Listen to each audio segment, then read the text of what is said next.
Assalamualaikum warahmatullahi wabarakatuh. Waalaikumsalam warahmatullahi wabarakatuh. Alhamdulillahi rabbil alamin. Wassalatu wassalamu ala asrofil anbiya'i wal mursalin Sayyidina wa maulana Muhammadin wa ala alihi wa sahbihi ajmain. Ketemu lagi dengan Mr. TM dengan uraian-uraian ilmiah tinggi tentang metodologi, metafisika, tasawuf, eksakta ilmiah. Bertempat di kampus Salim Ma'rifat Goa ya, Sulawesi Selatan ya. Judul yang kita angkat kali ini adalah apa yang kau lakukan setelah baiat. What next? Bahasa Maduranya begitu ya. Kita menyampaikan agama berbeda ya dengan orang lain ya. Di sini nggak ada teori ya. Agama yang disampaikan oleh Mr. TM ya dengan taklim ma'rifatnya diawali dengan baiat. Beda dengan tempat lain, dengan cerita sana sini, dengan membaca ceramah, diskusi tanya jawab. Di sini enggak. Diawali kalian itu masuk agama Islam yang di sini loh ya. Enggak tahu yang di lain tempat ya. Kau wajib baiat terlebih dahulu.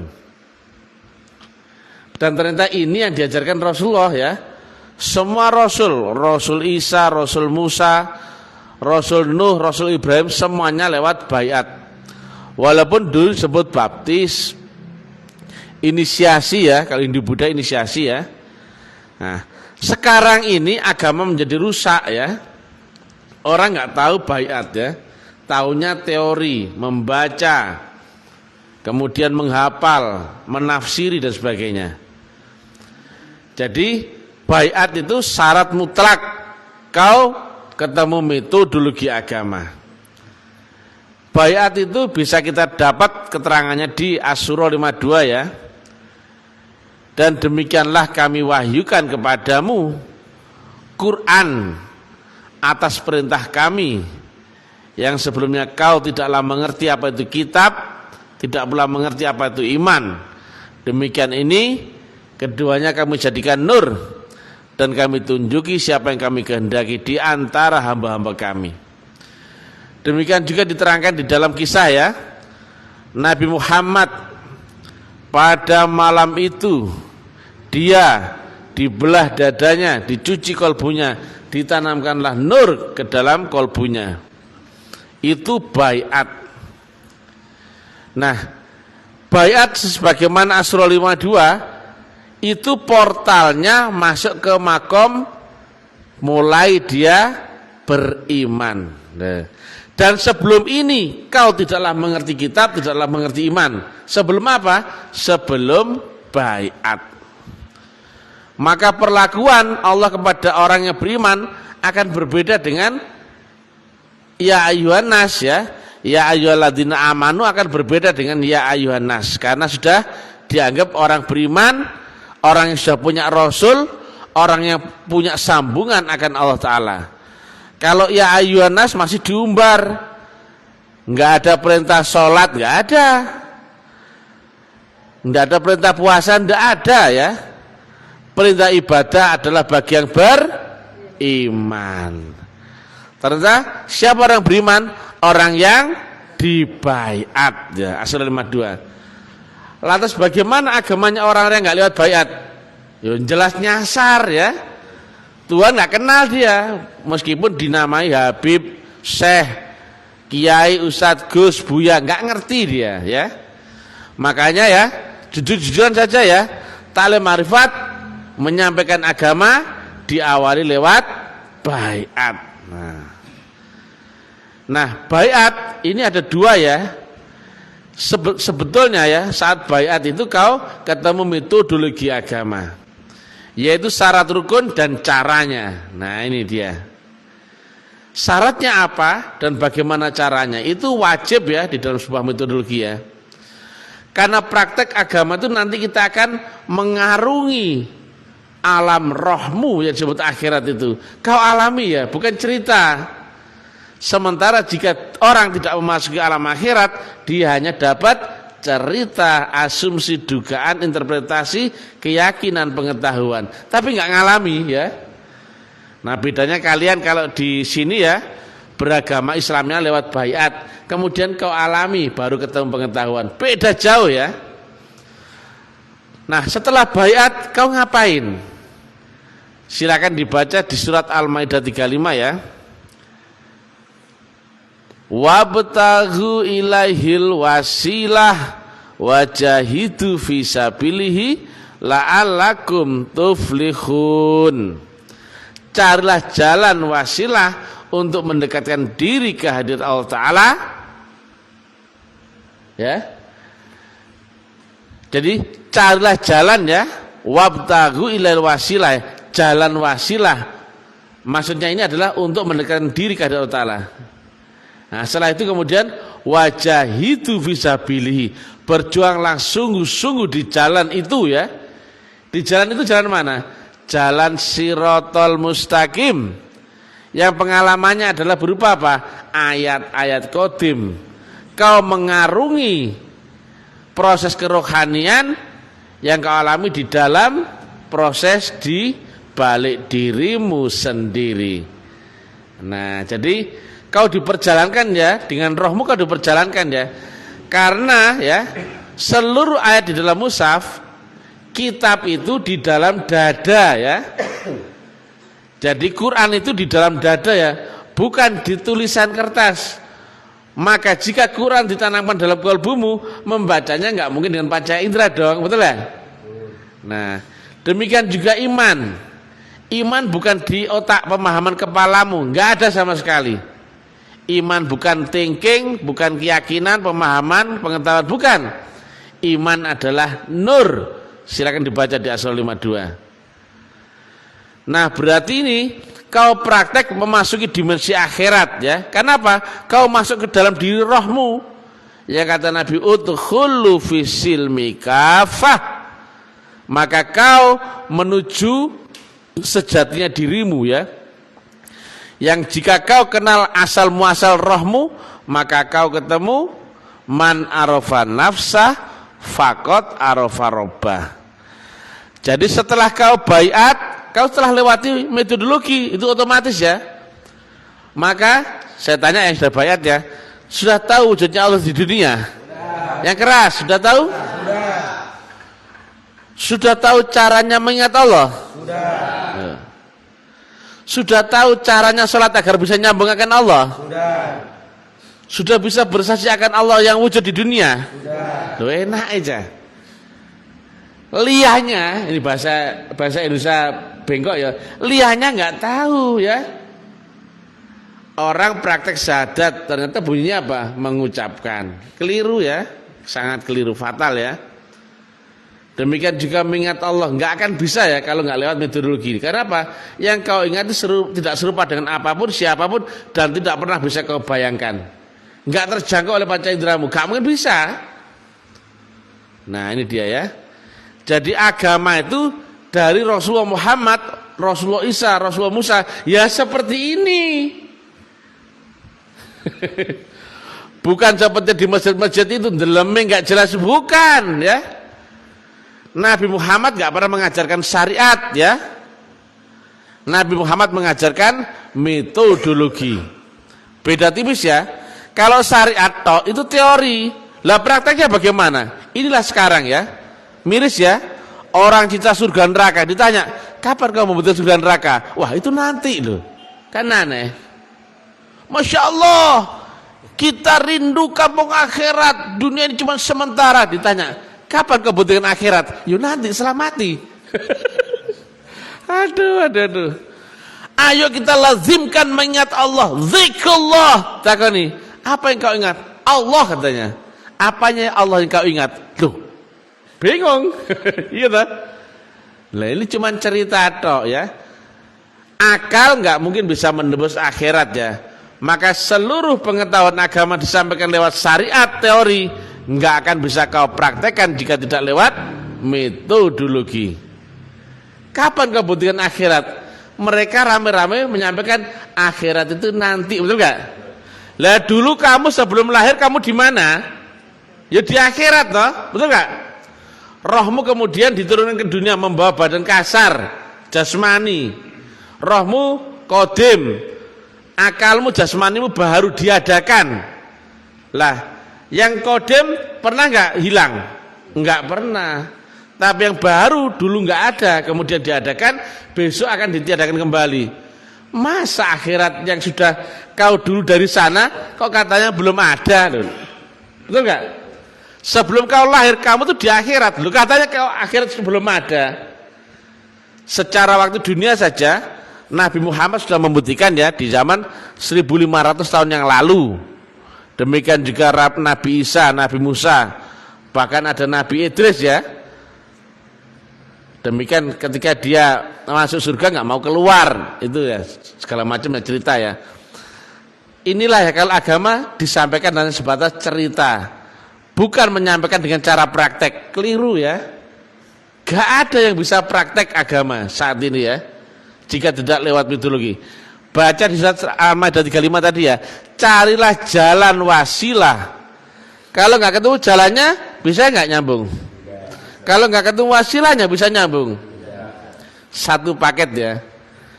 Jadi jalan itu ya, ibarat ketemu di saluran channel dan frekuensi itu ya. Kemudian wasilah adalah teknik metafisika menyamakan frekuensi dan gelombangnya itu. Ibarat kau harus ketemu nomor handphone yang kau tuju karena kau kontak lewat channel. Demikian juga handphonemu harus tersupport dengan gelombang sinyal elektromagnetik ya. Nah, baru bisa kau aplikasikan ya. Nah, itu dia. Nah, kalau di dalam surat Al-Maidah 35 menyampaikan ya, carilah jalan wasilah untuk mendekatkan diri kepada Allah Ta'ala. Jika dibolak-balik untuk mendekatkan diri kepada Allah Ta'ala, wajib lewat jalan wasilah, betul nggak? Atau jika tidak ketemu jalan wasilah, kau nggak akan bisa mendekatkan diri, betul nggak? Loh, kenapa harus kau tolak? Wong ini musaf juga, betul nggak? Ini orang ya sudah rajin sholat ya, padahal dia nggak pernah syahadat ya, nggak pernah syahadat ya, langsung mengerjakan sholat. Ditanya sholatnya menyembah siapa? Allah katanya. Ingat siapa dalam sholat? Allah katanya. Saya tanya lagi ya, apanya Allah yang kau ingat? Sudah kelemun ya, nggak akan bisa ya. Ini akhirnya apa? Agama cuman cerita, mana yang cerita manis itu ditanggap orang. Kenapa? Menarik. Pinter ngomongnya, dibumbui dalil, fasih bahasa Arabnya. Masya Allah, kita akan dibangunkan masjid di surga itu. Masya Allah. Orang senang. Senangnya karena apa? Karena cerita. Goblok ketemu jadinya apa? Gendeng gitu. Kalau saya no ya, itu cuman lip sync, kamuflase atau casing ya. Jadi agama yang dari Nabi ya seperti ini gitu, yang sampai Mr. TM ya. Diawali dari baiat. Kemudian kau diberlakukan teknik zikir ya.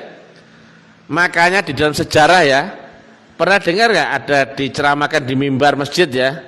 Masya Allah, Nabi Muhammad dulu kalau sholat malam sampai kakinya bengkak, Masya Allah. Pernah dengar itu? Pernah ya?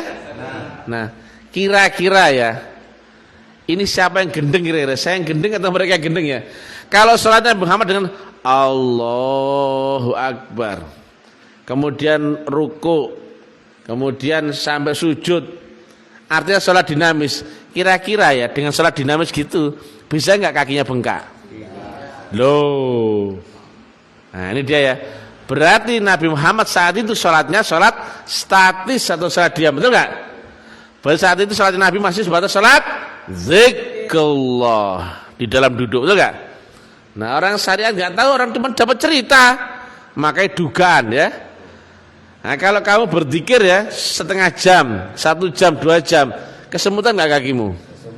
Kadang rasanya hilang kakimu, ya kan nih? Loh, itu ya. Nah, keliru lagi mereka ya. Mereka tidak lewat metodologi ya. Jadi setelah baiat kau diberlakukan amalan zikir, betul ya? Kemudian lazimkan dengan suluk dan ubudiyah.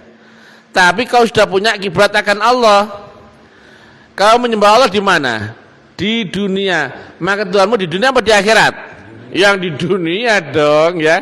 Kira-kira ya, kamu mencintai sesuatu, bisa gak kamu mencintai sesuatu yang di alam berbeda, dimensi berbeda? Bisa gak? Ada gak? Saya tanya, yang kau cintai itu apa contohnya? Uang. Contohnya uang ya. Uang ada di dimensimu apa di dimensi lain? Nah, di dimensi kita. Kau mencintai istri, istrimu di dimensi ini apa di dimensi lain? Kau mencintai pekerjaan, pekerjaan ada di dimensi ini apa dimensi lain? Kesehatan, harta, ternyata semua yang kau cintai ada di dimensimu sendiri, betul gak? Maka kalau kau bertuhan, bertuhanlah dengan Tuhan yang di dunia dong, betul gak? Kau di dunia mana nyambung sama Tuhan di langit, betul gak? Galah, gak mungkin iso, blok-blok. Kau bertuhan Allah katanya, taek. Iki omongan ini kau oleh lagi ya. Masya Allah. Astagfirullahaladzim ya. Oleh toh ngomong masih gak pantas ya. Jadi ya, kau sudah ketemu Tuhan di dunia ya. Karena kau di dunia, nggak mungkin ketemu Tuhan di langit, betul gak? Nah, setelah kau ketemu, baru kau berusaha untuk mengenal lebih jauh. Setelah kenal, beradaptasi, berjuang, berabdi, berkorban, berbakti.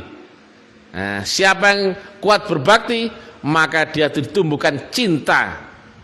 Betul gak? Nah, waktu Pak Kora mendekati istrinya, Bu Kora ya. Ya, waktu PDKT Pak Kora berkorban, berjuang untuk istrinya, betul gak? Akhirnya menumbuhkan cintanya dia, betul gak?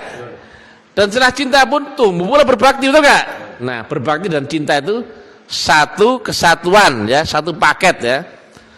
Setelah itu kemudian apa? Beserta berkekalan, ya kan?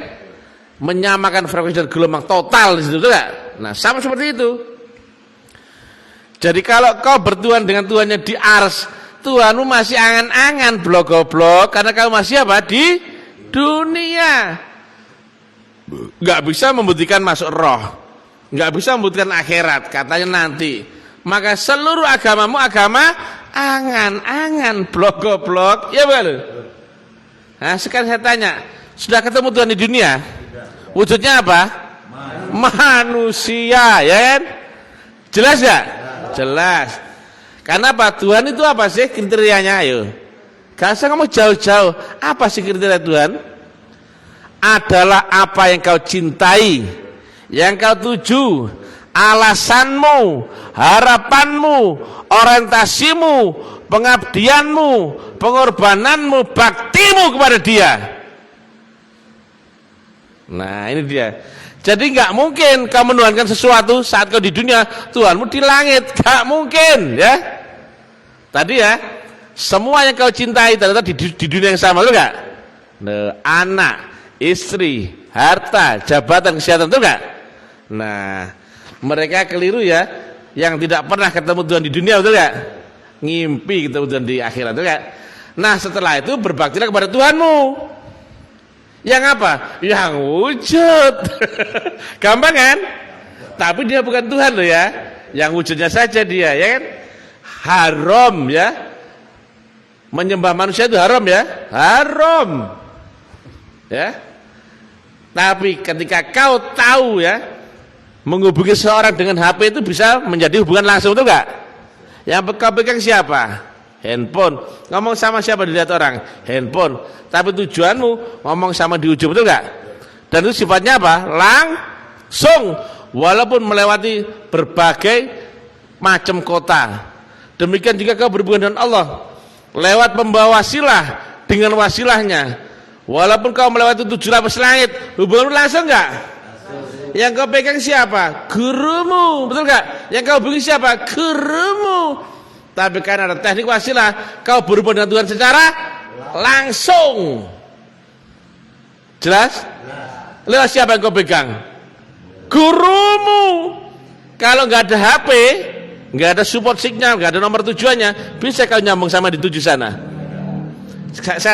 Saya tanya lagi ya, saat kau berhubungan dengan seseorang jarak 100 kilo, yang kau pegang siapa? Ngomong sama siapa? Ya tekan-tekan nomor di mana? Loh, tapi tujuanmu yang mana? Yang di sono, betul gak? Kau bertuhanmu yang di mana? Di dunia atau di akhirat? Di dunia. Berarti pada Tuhannya di dunia atau di akhirat? Di dunia, betul gak? Yang kau pegang Tuhan di dunia atau di akhirat? Di dunia. Patuh sama Tuhan di dunia atau Tuhan di akhirat?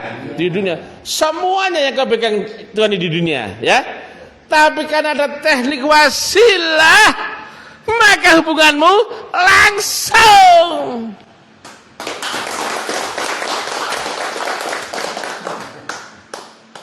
Kata Nabi ya, kalau kau nggak ketemu Tuhan di dunia, nggak akan ketemu Tuhan yang di akhirat, betul nggak? Itu ada loh kalimatnya. Nah, kapan kau ketemu Tuhan di dunia? Itu harusnya clear saat kau syahadat, betul nggak? Ternyata yang tadi ya agama diajak lewat teori, nggak pernah ketemu Tuhan di dunia, betul nggak? Tapi kau kesini, baru malam pertama kau di sini dibayat, kau sudah ketemu Tuhanmu, betul nggak? Tuhan di dunia. Di dalam Quran ada menyebut kami. Apakah Allah ada banyak? Tidak. Ada menyebut dalam Quran ya, Tuhan di langit dan Tuhan di bumi. Apakah Tuhan ada dua? Itu kalau orang nggak tahu teknologi ya, dianggap orang gendeng, betul nggak? Itu Quran dianggap orang sesat, betul nggak? Saya cerita begitu. Itu kok ajarannya tak lemah kok mengajarkan Tuhan ada dua? Goblok, Quran ini. Iki otentik Quran iki. Cuk jancuk, cuman kowe gak ngerti ya. Ada Tuhan di langit, ada Tuhan di bumi. Kau kira Tuhan ada dua? Goblok. Kamu gak ngerti gak usah nongol gitu. Nah, kita jelas ya. Sudah punya Tuhan di dunia? Nah, Tuhan di duniamu itulah ada sambungan wasilah. Ujungnya siapa? Tuhan di ars, di marga midin. Itu yang kata Tuhan ya. Di dalam satu dalil ya. Wasilah itu adalah tali penghantar, penghubung. Satu tali ujungnya ada padaku, aku pegang. Satu tali ujungnya dipegang kekasihku, ya kan? Kau pegang sama di sana, nyambung kepadaku. Itu kan kalimat Nabi. Bersertalah dengan Allah. Marais, kalau kau belum bisa berserta dengan Allah, berserta dengan orang yang telah berserta dengan Allah. Loh, ngerti loh? Gampang kan? Gampang. Siapa itu? Enggak tahu, ya kan? Enggak tahu ya. Kenapa orang itu lancar sekali menerangkan, nih kan? Wah, gawat orang itu ya. Jelas ya? Gak usah angan-angan ya. Nah, namanya menyaksikan harus ada yang disaksikan, tuh enggak? Menyanyi ditanya lagu apa yang kamu nyanyikan? Peter Pan. Kamu berjoget, joget apa? Poco-poco. Kamu menyaksikan, saya tanya, apa yang kau saksikan? Allah dan Rasulku, ya kan? Jelas gak? Sudah ketemu Allah di dunia? Rasul Muhammad di dunia? Jelas ya. Lainnya angan-angan, betul gak? Kita membayangkan dilihat Allah, atau kita membayangkan melihat Allah. Dia maha besar, maha segala-galanya. Loh, Tuhan kok angan-angan? Berarti Tuhan bikinan angan-anganmu sendiri, tuh gak? Kalau kau angan-angan Tuhanmu seperti rasanya coklat, Tuhan jadi rasa coklat, tuh gak? Kalau kau angan-angan Tuhan rasanya vanila, berarti Tuhanmu rasa jadi apa? Vanila menurut perasaan kamu, tuh gak? Masa agama seperti itu? Ini kalau agama cerita ya. Dan sekarang ya, parahnya lagi ada 1000 ulama. Semuanya punya pemahaman beda-beda, tuh gak? Kamu tanya sama si A, bagaimana wujudnya Allah? Oh begini-begini. Tanya si B, beda lagi. Tanya si oh beda lagi. Lagi mana nih? Katanya sama-sama Islam. Tanya ke 1000 kepala, 1000 pemahaman berbeda. Gendeng gak be? Kalau kita jelas ya, ilmiah gak? Ilmiah. Bisa kebuktikan gak? Bisa. Bisa kok alami gak? Bisa. Bisa sesuai dengan nalar? Bisa. Ada dalilnya gak? Ada. Lengkap. Paket lengkap ya, dengan telur ya. Kalau lain tempat nggak ada ya, cuman cerita Dabrus ya. Roh nggak ngerti, akhirat nggak ngerti, dalil nggak ngerti. Aduh ya. Jadi setelah kau baiat, kau berbakti kepada Tuhan yang wujud ya di dunia ya, kau usah berkhayal Tuhan di akhirat ya. Itu bukan urusanmu ya. Urusan Tuhan di akhirat, urusan gurumu, betul nggak? Urusanmu kepada Tuhan yang di dunia ya. Siapa dia? Gurumu. Ini wajah tu wajhia. Kenapa bukan ini wajah tu wajhullah? Wajah Allah langsung. Maksudnya kepada bukan wajahnya ya, kepada Allah ya. Enggak tuh? Tapi wajhia atau wajahnya kias ya. Berarti masa Allah punya wajah di dunia? Nah, itu dia. Masa Allah berwajah? Itu wajah utusannya yang membawa nur kalimatullahil ulya, yang membawa wasilah. Nah, banyak yang ngaku ya, mursyid ngaku. Ada. Nah, masalah jalur berguru itu ada macam-macam ya. Contohnya ya, Pak Kora berguru kepada saya misalkan, maka boleh nggak dia mencantumkan silsilahnya di bawah nama saya? Boleh, tapi bukan silsilah waris loh ya. Bahwa dia berguru kepada misalkan ya Hadratus Syekh Habib Jancuk Mr. TM, boleh nggak? Loh iya, murid saya dia. Boleh ya? Boleh. Itu kalau dia jalur berguru ya. Jalur ilmu ya. Kemudian misalkan ya Pak Rais ya. Pak Rais ini kekhalifahannya adalah Khalifah Suluk. Dia sudah membawa amanah mimpin Suluk. Nah, beda dengan dia. Sama-sama berguru ya, tapi ini ada amanahnya membawa Suluk. Maka dia misalkan ya Rais, kamu kembangkan tarikat ini di Goa ya atau di Makassar ya, itu jalur amanah. Tapi nggak ada jasanya. Dan ada yang ketiga ya, kau Akbar, kau yang aku serahkan ini ya di pundakmu ya, semua akan tanggung jawab dirimu nanti ya. Dan ini ada ijazah warisnya. Dan saya bertanggungjawabkan kepada seluruh rohaniah di atasku. Nah itu waris ya. Kepada Pak Rais namanya amanah. Kepada ini jalur ilmu, betul nggak? Nah ini dia. Tapi kalau dicatat tulisannya semuanya ada jalur silsilahnya, betul nggak? Tapi berbeda antara jalur ilmu, jalur amanah dan waris. Makanya saya geber ya, mana ada yang waris zaman ini kecuali guru kita? Tidak ada guys ya. Yang ngaku-ngaku banyak ya. Itu bukan waris, itu amanah atau ngaku-ngaku dari jalur ilmu. Jelas ya? Saya tanya, Pak Kora murid siapa? Hadratus Syekh Habib Jancuk, betul enggak? Maka nama saya di atas nama dia, betul enggak? Boleh. Tapi bukan amanah, juga bukan waris, betul enggak? Nah, demikian juga Pak Rais. Nama saya di atas namanya Pak Rais. Hadratus Syekh Habib Jancuk Mr. TM. Tapi enggak ada ijazahnya. Jangan ngaku waris, bilang amanah. Nah itu sama si dia misalkan, itu jalur waris ada ijazahnya, legal ya, jelas.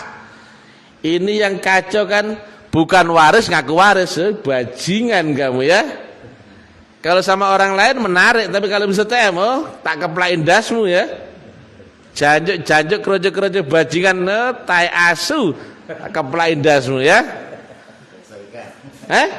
Kita selesaikan ya.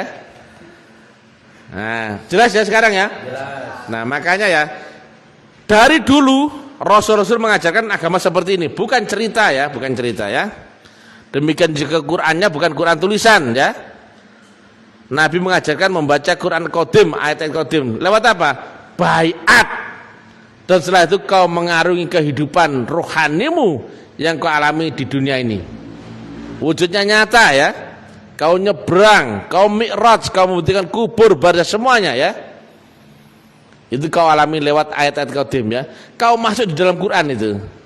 Gimana kalau orang membaca Quran sementara dia tidak pernah masuk dalam isinya Quran? Enggak mungkin bisa ya.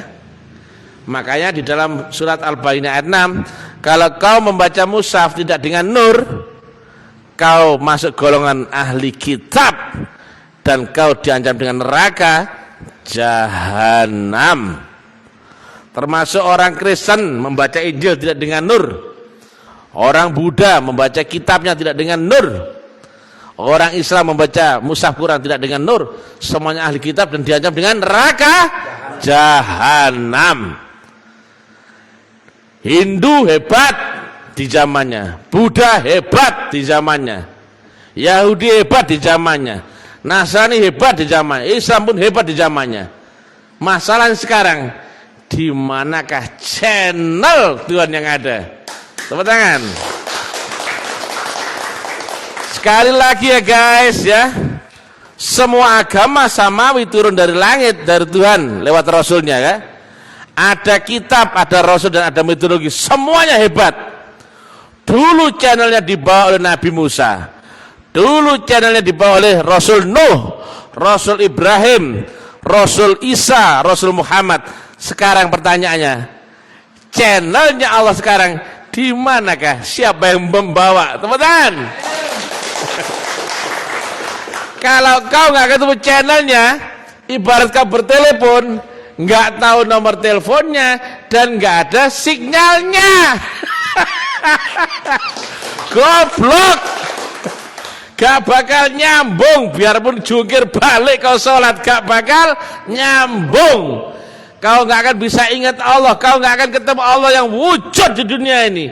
Kau nggak ketemu Quran yang qadim, kau nggak ketemu Rasulullah min anfusikum, kau tidak ketemu akhirat, kau tidak ketemu siratal mustaqim. Agamamu cuman cerita layaknya Ipin Upin, menarik untuk ditonton nih kak, cuman nggak ada isinya ya. Ditanya gimana cara syahadat, lola lolo, gimana cara ingat Allah, lola, gimana caranya mi'raj, gak ngerti, gimana cara salat khusyuk, gak ngerti, apa gak ngerti, tapi moco. Demikian ya. Cari di manakah channel Allah yang di dunia sekarang ya. Ini dia ya. Disampaikan nih oleh guru kami ya, Profesor Dr. Jenderal Khadrin Cahya ya. Seluruh agama langit semuanya hebat di zamannya ya, karena di zamannya ada pembawa wasilah itu. Tapi channelnya sudah tidak di sana lagi. Maka pertanyaannya adalah, di manakah pembawa wasilah sekarang? Dan kau harus cari itu.